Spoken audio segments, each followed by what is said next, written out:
I feel is the best way we can always be in seeking without falling in the boredom is to follow what Upanishads declare us how to live, and like to follow the Kamika Agama, because it's directly given like Mahadeva's instruction to live our day-to-day life.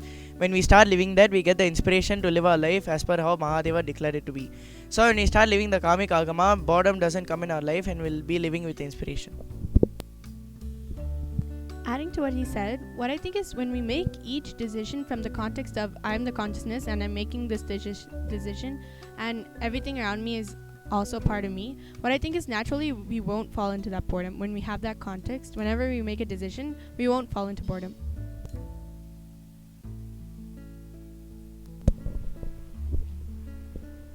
What I feel as the best way to continue having seeking in our life is, we keep doing Vakyarthas and living whatever we speak.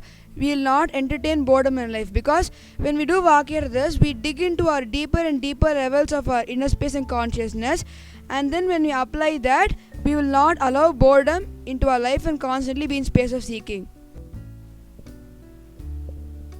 What I feel as like how we can complete our boredom is when we keep aligning ourselves to the context that we are the consciousness and performing our actions from that context, we will not entertain boredom, because consciousness is constantly expanding. And when we set the context for ourselves that we are the consciousness, we cannot be stagnant, so we cannot actually get bored. We keep expanding and we continue to seek. So at that point we will not get bored. So what I feel is the best way to keep yourself in seeking and not get in the space of boredom is set your context for every action you do as I am doing this because I am the consciousness. Sit with the master. Simply the enlightenment happens. Shivoham experience flowers. Especially Varanasi. Tirtha, the Ganga.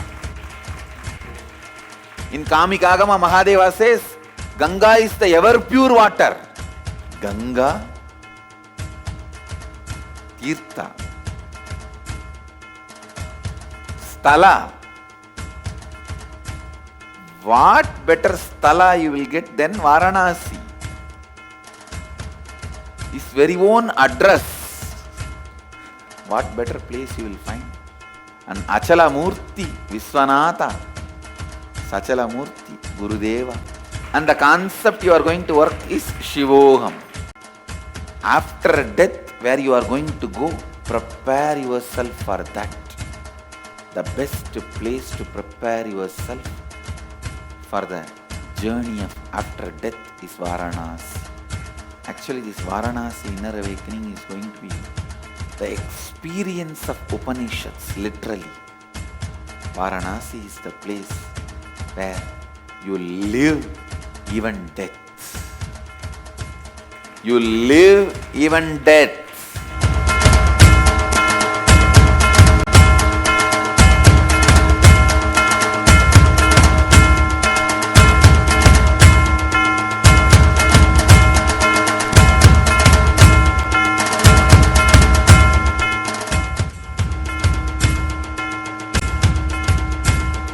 I have heard about mirroring neurons lead us to the state of brain you are mirroring.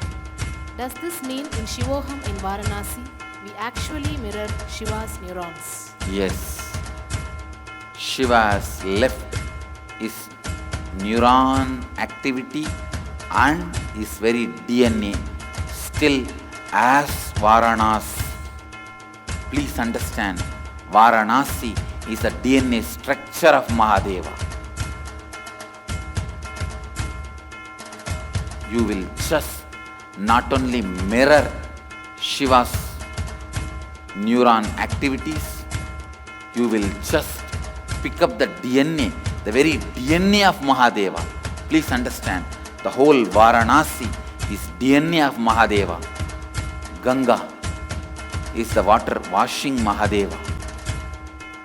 Don't visualize, always in the Shiva's portraits, the Ganga is portrayed like it will come from the head and fall from the side.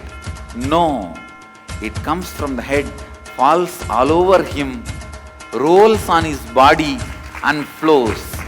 Understand, the portraits are wrong. It just comes from him. How can she flow away? You would have never logically analyzed. How can such great lover of Shiva flow away? She's not a fool. She just flows on him, washes him and flows. Varanasi is very DNA of Mahadeva. Ganga is very Sparsha Tirtha,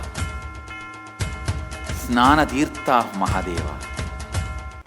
Come to Varanasi, not just to mirror Shiva's neurons, to pick up his very DNA.